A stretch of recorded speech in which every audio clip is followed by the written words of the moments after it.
Muchas gracias. En realidad esta ponencia es para reflexionar acerca de cómo el número clausus de privilegios que estábamos acostumbrados a estudiar y a tratar en los sistemas falenciales es una muralla que se está resquebrajando. Se está resquebrajando y tiene grietas por las cuales se cuelan las disposiciones de los tratados de derechos humanos. El derecho, como lo estudiamos en la universidad, de esta manera tan enciclopedista, dejó de existir como tal, especialmente en nuestro país. Y disculpen si con este tema aburro a alguno de los oyentes que no sean de la República Argentina, porque conozco que el tema de los privilegios en el derecho de Costa Rica, en el derecho concursal de Costa Rica, es bastante sencillo. Yo he encontrado dos normas, ustedes me dirán si hay alguna más, pero es el 866 del Código de Comercio y el creo que 993, pero digamos, se prevén 4 tipos de crédito, 5 con un privilegio especial en toda la legislación. Les cuento que en la República Argentina pasa todo lo contrario. El tema de los privilegios y el sistema de privilegios es la parte más ardua para estudiar dentro de la materia concursal, por la complejidad de los mismos y por la cantidad de créditos que tienen una tutela especial en cuanto a preferencia en el cobro. El tema es que desde el año 1994, a través del artículo 75, inciso 22 de nuestra Constitución Nacional, se ha establecido que los tratados tienen jerarquía, hasta les diría, supralegal. Es más, en esta Constitución del año 94, en ese inciso del artículo 75, se estableció un elenco de tratados de derechos humanos que dice específicamente el constituyente que tienen jerarquía constitucional. Es decir, están por sobre las leyes y aún por sobre las leyes especiales sus disposiciones. Y luego establece que deja abierto el sistema para cualquier otro que sea ratificado por una mayoría de 2/3 de nuestro Congreso. Pero el tema es que, en el caso puntual, que se los traje, luego creo que el doctor Vito lo trae una ponencia sobre un tema parecido, con lo cual se va a ver más ampliamente ahí. No les miento, lo traje para sensibilizarlos un poco ante esta situación. Traje un tema que lamentablemente los magistrados del caso, en segunda instancia, no han tenido sensibilidad frente a un niño sujeto de especial tutela por el artículo 75, inciso 23 de nuestra Constitución, por la Convención de los Derechos del Niño, que fue ratificada en el año 1990 por ley y que está específicamente en el artículo 75, inciso 22 de la Constitución Nacional, ni por una ley que la ha reglamentado, que es la 26.061. Se trataba de un menor que había nacido por una mala praxis médica, con una incapacidad absoluta del 100%, con una parálisis cerebral. Los padres, luego de litigar mucho tiempo, consiguen una indemnización por daños y perjuicios que estaba destinada puntualmente ¿a qué? A lograr que tuviese una vivienda adecuada y lograr en la mayor cantidad de tiempo posible una supervivencia conforme la dignidad que todo ser humano merece. Ahora bien, nuestro sistema de privilegios, como le digo, es un número clausus, no porque se me ocurre a mí, no porque se le ocurrió siquiera al legislador de la ley 24.522, fue un número clausus siempre, a través de las diversas leyes.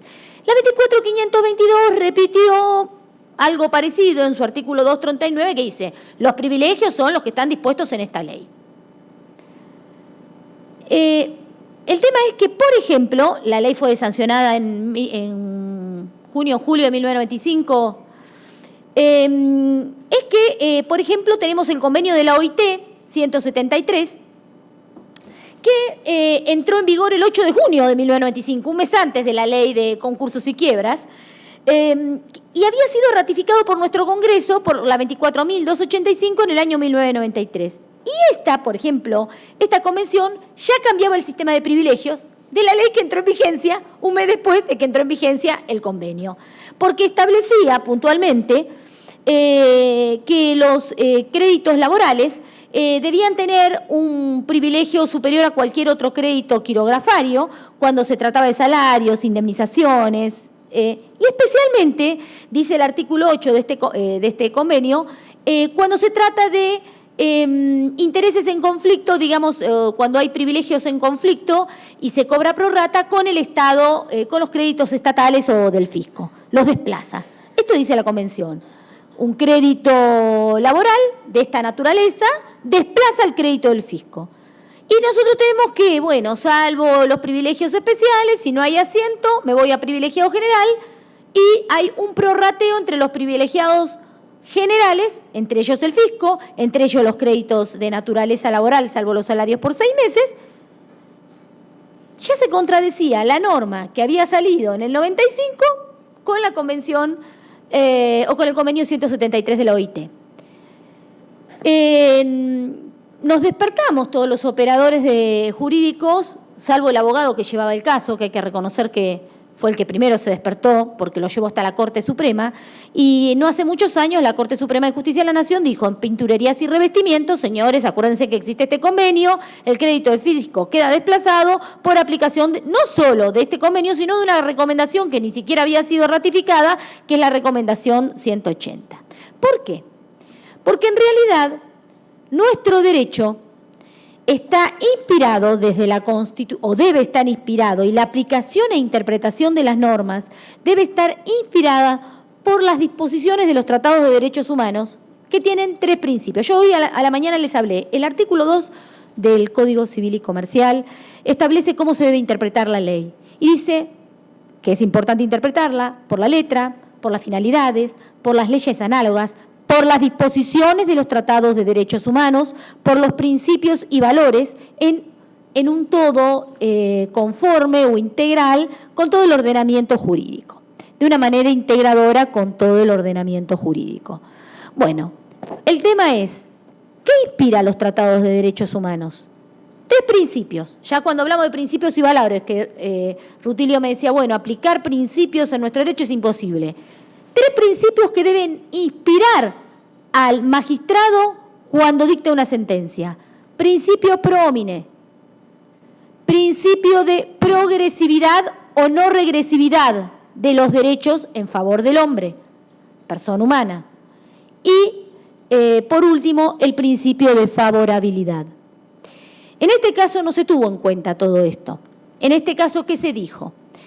El juez de primera instancia le había dado una preferencia de cobro. Preferencia de cobro que es cierto, la ley de concursos no está. Es cierto, el 239 sigue existiendo. El número clausus es tal de acuerdo a la letra de la ley. Pero ya en el año 2015, el Código Civil y Comercial, a través del 2574, amplió un poquito el criterio de son privilegiados solo los créditos que están establecidos en la ley de concursos y en el capítulo de la sección respectiva de la ley de concursos. Y dijo, tienen privilegios, los privilegios nacen de la ley. Luego tiene una norma que dice, bueno, en los procesos universales debe aplicarse la ley de concursos. Pero ojo, ya no dice solamente de la ley de concursos, nacen de la ley. ¿Y qué nos encontramos? Que hay una ley que reglamenta la Convención de los Derechos del Niño, que es la 26.061, que establece que las normas son de orden público, que establece en su artículo 3 que cuando exista conflicto entre los derechos o intereses de un niño y otros derechos legítimos de otros sujetos, siempre van a prevalecer los derechos del niño, aunque sean tan legítimos como los del niño, pero van a prevalecer los del niño. Por otro lado, el artículo 5 específicamente dice que hay prioridad en la exigibilidad de la protección jurídica cuando los derechos de los niños y niñas colisionan con los intereses de los adultos de personas jurídicas, privadas o públicas. En el caso en concreto, había una colisión. ¿Por qué? Porque este crédito, protegido por la 26.061 y por la Convención de los Derechos del Niño, no estaba contemplado dentro del número clausus de la Ley de Concursos y Quiebras. Y entonces la Cámara dice, no está contemplado número clausus, y por otro lado, nuestro sistema, y este para mí es el error que determina la arbitrariedad de la sentencia, los privilegios están otorgados no por la persona que es su titular, sino por la naturaleza del crédito. Craso error. No se dieron cuenta de que existe el artículo 75, inciso 22, y que el artículo 75, inciso 22 nos lleva a los tratados de derechos humanos, donde el principio pro homine nos hace ver que el centro del universo jurídico es la persona humana.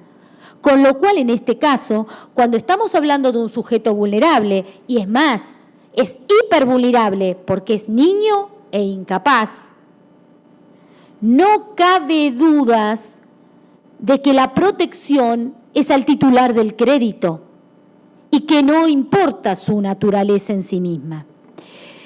El caso hoy lo tiene la Corte Suprema de Justicia de la Nación. Yo lo único que puedo decir, porque creo que va a ser mucho mejor tratado luego por el doctor Vítolo, del cual leí su ponencia, en el debate que venga en la próxima mesa, que en realidad no podemos utilizar excusas formales, apegarnos a una letra de la ley absolutamente positivista, cuando estamos inmersos en un sistema donde la persona humana y aquellas que son especialmente vulnerables tienen los estados el compromiso de protegerla. Y esto no es una simple declamación.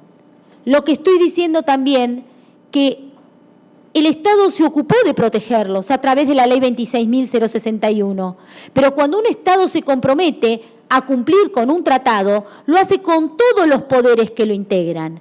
En este caso, el que está faltando a ese tratado es el Poder Judicial, que no le da una respuesta adecuada por seguirse aferrando a un positivismo jurídico que, gracias a Dios, ha sido derribado por la integración de los tratados de los derechos humanos a nuestro derecho privado y común. Gracias.